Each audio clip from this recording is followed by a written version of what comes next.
Olá, a paz do Senhor Jesus, tudo bem? Tudo bem com você? Tudo na paz? Eu estava meditando hoje no Evangelho escrito por Marcos e cheguei a um texto aqui que eu quero compartilhar com vocês, que é o texto de Marcos capítulo 3, versículo de número 31, aonde vai falar quem é a verdadeira família de Jesus. A palavra de Deus diz que todos aqueles que obedecem à palavra e todos aqueles que seguem Jesus fazem parte da sua família. Mas aonde isso está escrito? Como que Jesus ensinou isso? E é esse texto da Bíblia que eu quero compartilhar com vocês, amém? Mas antes de mais nada, se você não é inscrito nesse canal, se inscreve nesse canal, ativa o sininho. Se você tiver alguma dúvida, comente aí o que você achou desse texto. E eu vou estar compartilhando mais vídeos como esse, onde nós podemos meditar um pouco na palavra do Senhor. Amém? Vamos para o texto? Marcos capítulo 3, versículo de número 31. Nós vamos meditar nesse texto. Então vamos lá. O texto é Marcos capítulo 3, o versículo é o número 31. Ok? Só que para nós entendermos o versículo 31, nós temos que ler também o versículo 21, né? O versículo 20. Nós podemos começar no versículo 20, que diz assim: Certo dia, Jesus entrou numa casa e as multidões começaram a se ajuntar outra vez.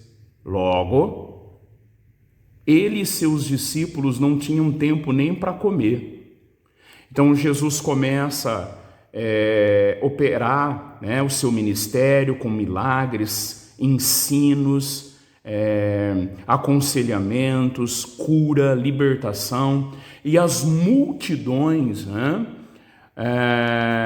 as multidões aqui, elas começam a se aglomerar, né, diante de Jesus, ao ponto de que eles não tinham tempo nem para comer. Então você vê que a rotina de Jesus estava extremamente desgastante, né?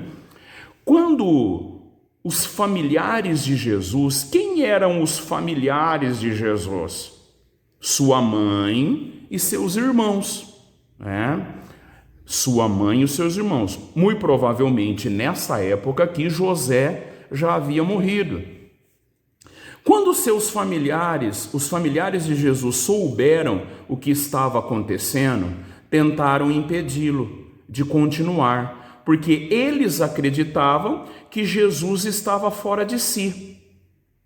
Então eles acreditavam que ele estava fora de si, que Jesus estava ficando louco. Então, num determinado momento da história, nem mesmo os familiares de Jesus, nem mesmo Maria, nem mesmo seus irmãos, criam nele. E quando Jesus estava ensinando, e aqui é o texto que eu quero compartilhar com vocês, que fala da verdadeira família de Jesus,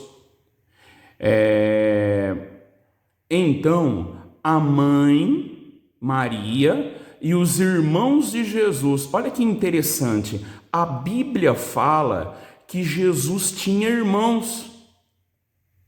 Enquanto a tradição da Igreja Católica diz que Maria morreu virgem, que ela permaneceu virgem, que ela viveu a vida dela virgem, o Evangelho escrito por Marcos, capítulo 3, vai dizer que, capítulo 3, versículo 31, vai dizer que Jesus teve mais irmãos.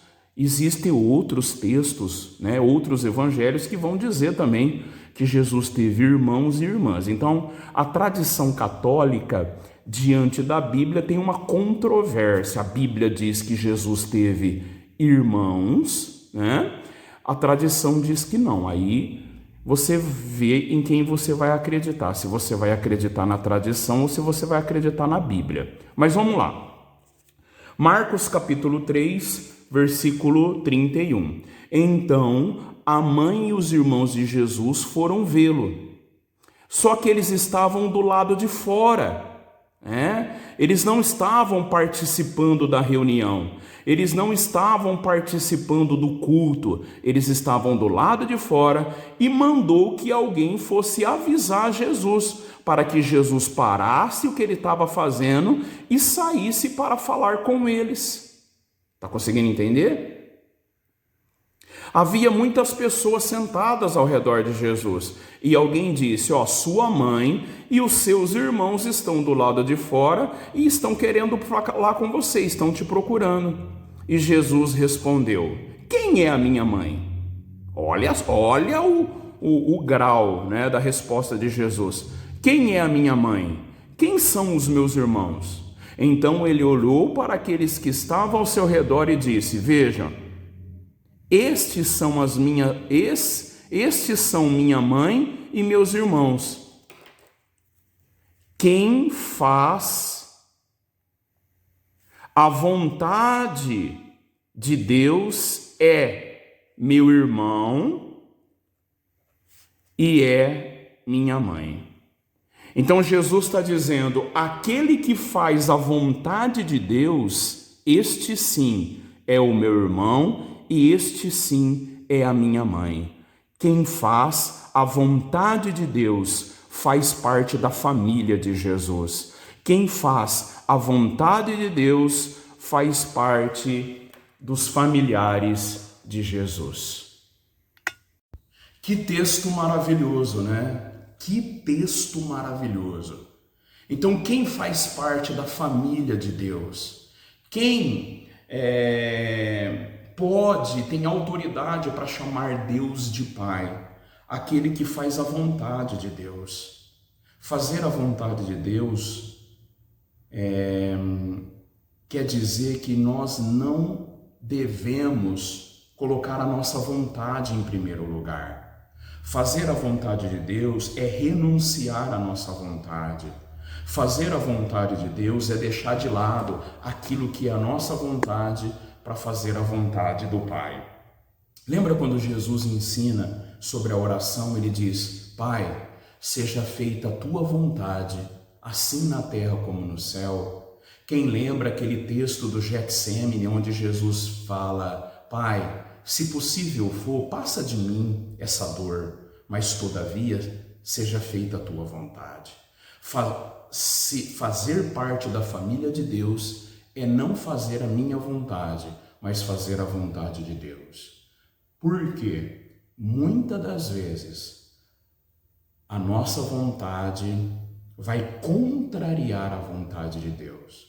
Muitas das vezes fazer a vontade de Deus é deixar de lado aquilo que às vezes nós gostamos, aquilo que às vezes nos agradamos, mas desagrada a Deus. Fazer a vontade de Deus é entender qual é, o desejo de Deus para a nossa vida e colocar ele em prática em nós. A pergunta que eu te faço: você faz parte da família de Deus? Você tem coragem de abrir mão da tua vontade para fazer a vontade de Deus? Você tem coragem de abrir mão de muitas coisas que você gosta, de muitas coisas que talvez você acha certo para fazer a vontade de Deus? Tem um versículo da Bíblia muito conhecido que Jesus diz assim: aquele que quer vir após mim, negue-se a si mesmo, tome a sua cruz e siga-me. O conselho que eu te dou é: faça a vontade de Deus. A vontade de Deus é boa, perfeita e agradável. A vontade de Deus é o melhor caminho, porque Deus sabe o que é melhor para você.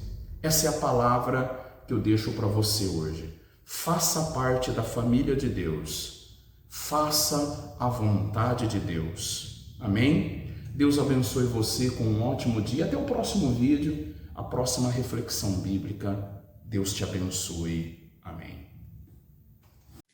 E aí, gostou desse vídeo? Venha conhecer a nossa igreja, aqui na cidade de Pindorama, bem no centro da cidade, Rua Santa Cruz 287, bem no centro. Você é o nosso convidado.